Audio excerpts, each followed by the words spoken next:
Engineer होकर इतना घमंड। अच्छा नहीं है बहू, तुम्हारी औकात ही क्या है मेरे सामने। नंदोई के ताने सुनकर बहू खामोश रही। लेकिन जब उसी नंदोई पर करोड़ों का कर्ज और जेल जाने की नौबत आई, तो बहू ने ऐसा खेल पलटा कि सबके पैरों तले जमीन खिसक गई। नमस्कार दोस्तों, मैं विपिन वर्मा आपके अपने चैनल वर्मा स्टोरीज में आपका हृदय से स्वागत करता हूँ। दोस्तों, शिक्षा और हुनर इंसान को विनम्र बनाते हैं, लेकिन जब किसी इंसान के पास बिना मेहनत के बहुत सारा पैसा आ जाता है, तो उसका अहंकार सातवें आसमान पर पहुंच जाता है। हमारे समाज में आज भी कुछ लोग ऐसे हैं जो एक कामकाजी महिला की सफलता को उसका घमंड मान लेते हैं। उन्हें लगता है कि एक औरत चाहे कितना भी पढ़ लिख ले, उसकी औकात बस रसोई तक ही सीमित रहनी चाहिए। लेकिन वक्त का पहिया जब घूमता है, तो बड़े बड़े करोड़पतियों का घमंड मिट्टी में मिल जाता है। और तब वही हुनर काम आता है जिसका उन्होंने कभी मजाक उड़ाया था। आज की हमारी कहानी एक ऐसी पढ़ी लिखी सुलझी हुई बहू की है, जिसने अपनी घमंडी रिश्तेदारों को बिना एक भी अपशब्द कहे ऐसा करारा जवाब दिया कि उनकी रूह कांप उठी। महानगर की एक बॉस कॉलोनी में माधवकांत जी का परिवार रहता था। उनके परिवार में उनकी पत्नी कुंतल देवी, बेटा अनुराग और बहू सृष्टि थे।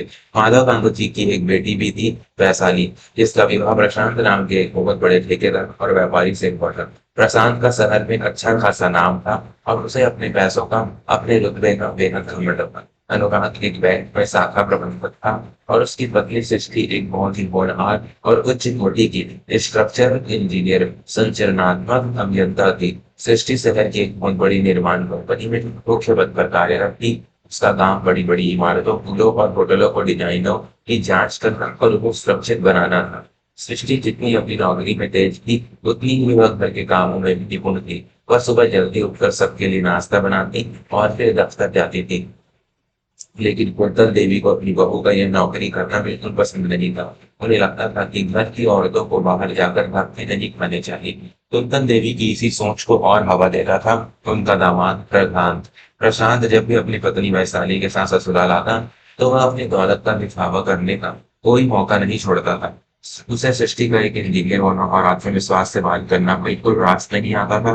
प्रशांत की सोच बहुत ही संकीर्ण थी। उसका मानना था कि औरत अगर ज्यादा पढ़ लिख जाए, तो वह रिश्तों का सम्मान करना भूल जाती है।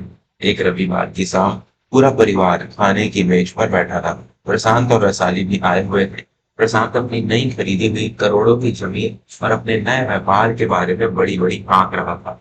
सृष्टि उस दिन अपनी किसी निर्माण साइट कार्यस्थल पर एक बड़ी समस्या और सुलझाकर लौटी थी, इसलिए उसे घर आने में भी देर हो गई थी। वह थकी हारी आई और चुपचाप मेज पर बैठकर खाना परोसने लगी। प्रशांत ने तिरछी निगाहों से सृष्टि को देखा और एक व्यंग्यात्मक मुस्कान के साथ बोला, क्या बात है भाभी जी, आज फिर दफ्तर में ईंटदारी का हिसाब करने में देर हो गई। मुझे तो समझ नहीं आता कि अनुराग ने तुम्हें नौकरी करने की छूट क्यों दी है। औरत जात काम घर संभालना है, ना कि मजदूरों और मिस्त्रियों के बीच जाकर दिमाग खपाना। सृष्टि ने बहुत ही शालीनता से जवाब दिया, जीजा जी, मेरा काम मिस्त्रियों से बहस करना नहीं है। मैं एक स्ट्रक्चरल इंजीनियर हूँ। इमारतों की नींव और उनके ढांचे को सुरक्षित रखना मेरा काम है, ताकि उनमें रहने वाले लोग सुरक्षित रह सके। प्रशांत ने एक जोरदार ठहाका लगाया और ताना मारते हुए बोला, अरे रहने दो भाभी जी, इंजीनियर होकर इतना घमंड करना नहीं अच्छा नहीं है बहू। नौकरी करती हो तो इसका मतलब ये नहीं कि रिश्तों से ऊपर हो गई। परिवार के खाने के समय तुम बाहर से आ रही हो, और आखिर तुम कमाती ही कितना हो? 60-70 हजार। मेरी एक दिन की कमाई तुम्हारे साल भर की पगार से ज्यादा है। औरत को अपनी औकात में रहना चाहिए। तुम्हारी नौकरी मेरे व्यापार के सामने तिनके के बराबर भी नहीं है। सृष्टि को यह गाना बहुत चुभा, लेकिन उसने अपने संस्कार नहीं छोड़े। उसने शांत स्वर में कहा, जीजा जी, औकात पैसों से नहीं, इंसान के हुनर और उसके वक्त पर काम आने से तय होती है। पैसा आज है, कल नहीं रहेगा, लेकिन ज्ञान और हुनर हमेशा इंसान के साथ चलते रहे।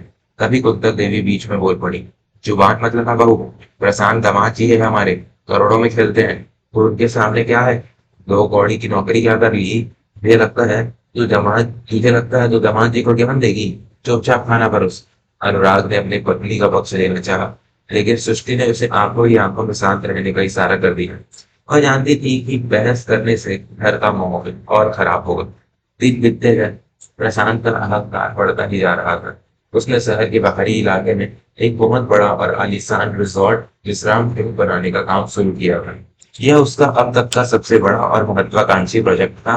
प्रशांत ने इस रिजॉर्ट को बनाने के लिए बाजार से और कई बड़े बैंकों से लगभग 20 करोड़ रुपए का भारी भरकम कर्ज लिया था।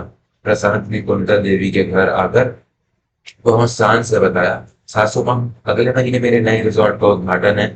मैंने शहर के सबसे बड़े नेताओं और मंत्रियों को बुलाया है। पूरे राज्य में ऐसा आलीशान रिजॉर्ट किसी ने नहीं देखा होगा। आप सब जरूर आना, और हाँ, अपनी उस इंजीनियर बहू को भी ले आना, ताकि उसे पता चले कि असली निर्माण और असली औकात किसे कहते हैं। कुंतल देवी खुशी से फूली नहीं समा रही थी। वे पूरे मोहल्ले में अपने दामाद की दौलत के गुणगान गा रही थी। लेकिन कहते हैं ना कि जब इंसान की आंखों पर लालच और जल्दी पैसा कमाने की पट्टी बंध जाती है, तो वह सबसे बड़ी गलतियां कर बैठता है। प्रशांत ने पैसे बचाने के चक्कर में रिजॉर्ट के डिजाइन और उसके ढांचे स्ट्रक्चर के लिए कुछ कम अनुभवी और सस्ते इंजीनियरों को काम पर रखा था। उसने निर्माण सामग्री में भी बहुत मिलावट की थी। उद्घाटन से सिर्फ 15 दिन पहले शहर में लगातार 3 दिनों की मूसलाधार बारिश हुई, और उसी भयानक बारिश के बीच प्रशांत के सपनों का उस रिजॉर्ट में एक बहुत बड़ा हादसा हो गया। रिजॉर्ट की मुख्य इमारत के बीचों बीच स्थित 3 विशाल खंभों पिलर्स में गहरी दरारें आ गई। इमारत का एक हिस्सा पूरी तरह से नीचे की तरफ धंसने लगा। इमारत किसी भी बलदास के पत्थरों की ओर गिर सकती थी। जैसे ही यह खबर नगर निगम और शहरी विकास प्राधिकरण तक पहुंची, उन्होंने तुरंत अपनी एक टीम वहां भेज दी। जांच करने पर पता चला कि इमारत का संरचनात्मक डिजाइन स्ट्रक्चर डिजाइन पूरी तरह से गलत था। जमीन की मिट्टी की सही से जांच नहीं की गई थी, और खंभों में दिया गया लोहा इमारत का वजन सहने के लायक नहीं था। नगर निगम ने उसी दिन प्रशांत के उस रिजॉर्ट पर लाल नोटिस रेड नोटिस चस्पा कर दिया। आदेश साफ था कि यह इमारत बेहद खतरनाक है, और अगर 7 दिनों के भीतर किसी ग्रेड ए प्रमाणित स्ट्रक्चरल इंजीनियर ने इसे इमारत को बचाने का कोई ठोस और सुरक्षित तकनीकी उपाय रेट्रोफिटिंग प्लान सरकार को नहीं सौंपा, तो इस पूरे रिजॉर्ट को डायनामाइट लगाकर जमी दोज कर दिया जाएगा। इतना ही नहीं, पुलिस ने प्रशांत के खिलाफ लापरवाही और लोगों की जान जोखिम में डालने का आपराधिक मुकदमा भी दर्ज कर दिया। प्रशांत के लिए सारे सस्ते इंजीनियर और ठेकेदार रातों रात अपना फोन बंद करके शहर से भाग गए। प्रशांत पर 20 करोड़ रुपए का कर्ज था। अगर इमारत टूट गई तो वह पूरी तरह से दिवालिया हो जाएगा, और उसे कम से कम 10 साल की जेल की हवा खानी पड़ेगी। एक ही झटके में प्रशांत का सारा घमंड, उसकी सारी अकड़ जमीन पर आ गिरी। अगली सुबह प्रशांत और वैशाली रोते बिलखते हुए कुंतल देवी के घर पहुंचे। प्रशांत के बाल बिखरे हुए थे, उसकी आंखें लाल थी, और वह पसीने से तरबता था। सासू माँ, मैं बर्बाद हो गया, मेरी जिंदगी खत्म हो गई। प्रशांत जोर जोर से रोते हुए सोफे पर गिर पड़ा। वैशाली भी फूट फूट कर रो रही थी। कुंतल देवी और अनुराग घबरा गए। क्या हुआ दामाद जी, आप इस तरफ क्यों रो रहे हैं? रिजॉर्ट का काम कैसा चल रहा है? कुंतल देवी ने कांपते हुए पूछा। प्रशांत ने रोते हुए सारी कहानी बता दी। नगर निगम वाले तेरी इमारत तोड़ने आ रहे हैं, पुलिस मुझे ढूंढ रही है, मैं 20 करोड़ के कर्ज में डूब गया हूँ सासू माँ, मैं जेल चला जाऊंगा। शहर के बड़े बड़े इंजीनियरों के पास गया था, सबने हाथ खड़े कर दिए। उनका कहना है कि इस गिरती हुई इमारत को बचाना अब नामुमकिन है, मैं कहीं का नहीं रहा। तभी रसोई से सृष्टि बाहर आई। उसने प्रशांत की सारी बातें सुन ली थी। वह प्रशांत के सामने आकर खड़ी हो गई।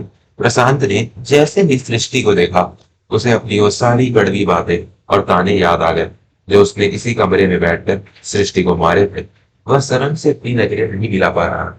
अनुराग ने आगे बढ़कर प्रशांत के कंधे पर हाथ रखा और बहुत ही गंभीर स्वर में कहा, जीजा जी, जिस बहू को आप 2 कौड़ी की नौकरी वाली कहते थे, जिसकी औकात आप अपनी एक दिन की कमाई से तौलते थे, आज वही आपकी आखिरी उम्मीद है। शायद आपको पता नहीं है कि सृष्टि इस पूरे राज्य की सबसे कम उम्र की ग्रेड ए प्रमाणित स्ट्रक्चरल ऑडिटर है। बड़ी से बड़ी इमारतों की कमियों को ढूंढना और गिरती हुई इमारतों को नई तकनीक से वापस खड़ा करना इसका रोज का काम है। यह सुनकर प्रशांत और कुंतल देवी के होश उड़ गए। कुंतल देवी फटी फटी आंखों से अपनी उस बहू को देख रही थी जिससे वह हमेशा ताने मारती थी। सृष्टि ने बिना कोई ताना मारे बहुत ही शांत स्वर में कहा, जीजा जी, रोने से कुछ नहीं होगा। मुझे अपने रिजॉर्ट के ब्लूप्रिंट नक्शे और मिट्टी की जांच की रिपोर्ट, सॉइल टेस्टिंग रिपोर्ट दीजिए, मेरे पास वक्त बहुत कम है। प्रशांत ने कांपते हाथों से वो सारे कागजात सृष्टि के हाथों में रख दिए। सृष्टि ने अगले 48 घंटे तक ना तो दिन देखा न रात। वह अपने कमरे में बैठकर लगातार उन नक्शों पर काम करती रही। उसने दुनिया की सबसे आधुनिक कार्बन फाइबर रैपिंग और माइक्रोपाइलिंग तकनीक का उपयोग करके उस इमारत की कमजोर नींव को सहारा देने का एक बहुत जटिल लेकिन अचूक डिजाइन तैयार किया। तीसरे दिन सुबह सुबह सृष्टि उन डिजाइनों की फाइल लेकर सीधे नगर निगम के प्रमुख अभियंता चीफ इंजीनियर के कार्यालय पहुंच गई। वहां उसने अपनी सरकारी मुहर लगाई और अपने खुद के लाइसेंस को दांव पर रखकर यह लिखित गारंटी दी कि इस नए डिजाइन के लागू होने के बाद वह इमारत 100 सालों तक अपनी जगह से नहीं हिलेगी। नगर निगम के अधिकारियों ने सृष्टि की उस बेमिसाल डिजाइन को देखा और वे हैरान रह गए। सृष्टि की साख पूरे शहर में बहुत बड़ी थी। अधिकारियों ने तुरंत उस इमारत को तोड़ने का आदेश वापस ले लिया और सृष्टि की देखरेख में उस इमारत को बचाने रेट्रोफिटिंग का काम शुरू करने की अनुमति दी। जब सृष्टि यह अनुमति पत्र लेकर घर लौटी तो प्रशांत और वैशाली दालान में ही बैठे थे। सृष्टि ने वह सरकारी पत्र प्रशांत की तरफ बढ़ा दिया। जीजा जी, आपकी ट्रेन समझ गई। कल से मेरी कंपनी के मजदूर वहां काम शुरू कर देंगे। 1 महीने के भीतर आपका रिजॉर्ट पूरी तरह सुरक्षित हो जाएगा। पुलिस का मामला भी मैंने अपनी गारंटी पर रोकवा दिया। अब आप जेल नहीं जाएंगे। प्रशांत ने जैसे ही वह पत्र पढ़ा उसके हाथों से कागज छूटकर जमीन पर गिर गया। उसकी आंखों से आंसू की नदी बह निकली। वह करोड़ों का मालिक, घमंड में चूर रहने वाला प्रशांत आज टूट कर बिखर गया था। वह दौड़कर आगे बढ़ा और सीधे सृष्टि के पैरों में गिर पड़ा। जीजा जी, ये आप क्या कर रहे हैं? उठिए। सृष्टि घबराकर पीछे हटी, लेकिन प्रशांत ने सृष्टि के पैर कसकर पकड़ लिए। वह दहाड़े मार मार कर रोने लगा। मुझे माफ कर दो सृष्टि, मुझे माफ कर दो। मैं अंधा हो गया था। मैंने अपने पैसों के घमंड में एक देवी का अपमान किया। मैंने तुम्हारे भैया को अपने भाई औकात से डाला था। तुमने मेरे करोड़ों के घमंड को आज अपने हुनर से चकनाचूर कर दिया। अगर आज तुम न होती तो मेरा परिवार सड़क पर आ जाता। तुमने मुझे नया जीवन दिया है सृष्टि। मेरी सारी दौलत तुम्हारे इस जान ज्ञान के सामने धूल के बराबर है। कुंतल देवी भी रोते हुए आगे आई और उन्होंने सृष्टि का माथा चूम लिया। मैं एक अंधी सांस हूँ मेरी बच्ची। जो बहू घर की नींव को टूटने नहीं देती, वो बाहर की इमारतों को कैसे गिरने दे सकती है? मैंने हमेशा तुझे एक बोझ समझा, लेकिन आज तूने मेरे दामाद और मेरी बेटी की जिंदगी बचा ली। तू कोई साधारण इंसान नहीं है बहू। सृष्टि ने प्रशांत को उठाया और बहुत ही कोमलता से कहा, जिया जी, शिक्षा कभी घमंड करना नहीं सिखाती, वो झुकना सिखाती है। मेरी औकात मेरा ज्ञान जो आज आपके काम आ गया। औरत घर भी संभाल सकती है और गिरती हुई इमारतों को वापस खड़ा भी कर सकती है। पैसों का अहंकार कभी भी ज्ञान और रिश्तों से बड़ा नहीं हो सकता। उस दिन के बाद से प्रशांत का सारा घमंड हमेशा के लिए टूट गया। उसने सृष्टि को अपना गुरु मान लिया। कुंतल देवी ने भी अपनी बहू को पलकों पर बिठा लिया। सृष्टि ने अपनी मेहनत और अपनी सूझबूझ से न केवल एक इमारत को गिरने से बचाया था, बल्कि एक टूटते हुए परिवार और एक घमंडी इंसान को भी सही राह दिखा दी थी। दोस्तों, पैसा इंसान की जरूरत पूरी कर सकता है, लेकिन किसी की जान और इज्जत बचाने के लिए हमेशा हुनर और ज्ञान ही काम आता है। कभी भी किसी इंसान को उसके करोड़ों या उसकी आमदनी कपड़ों या उसकी आमदनी से मत तौलिएगा, क्योंकि क्या पता कल को जब आप मुसीबत में हो तो वही इंसान आपके लिए भगवान बन जाए। काम करनी बहन है केवल पैसे नहीं कमाती, वे अपने साथ एक ऐसा आत्मविश्वास लेकर चलती है जो पूरे परिवार को किसी भी तूफान से बाहर निकाल सकता है। उनका सम्मान करें, उनके हुनर की कदर करें। अगर आज की इस कहानी ने आपके हृदय को छुआ हो तो इसे अपने परिवार और मित्रों के साथ अवश्य साझा करें। अपनी अमूल्य राय हमें टिप्पणियों में लिखकर बताएं कि क्या सृष्टि ने प्रशांत की मदद करके सही किया। मैं विवेक वर्मा जल्दी मिलूंगा आपसे एक और नई मर्मस्पर्शी और प्रेरणादायक कहानी के साथ। तब तक के लिए अपने हुनर को तराशते रहें, अपने ज्ञान पर विश्वास रखें और जीवन में खुश रहें। धन्यवाद।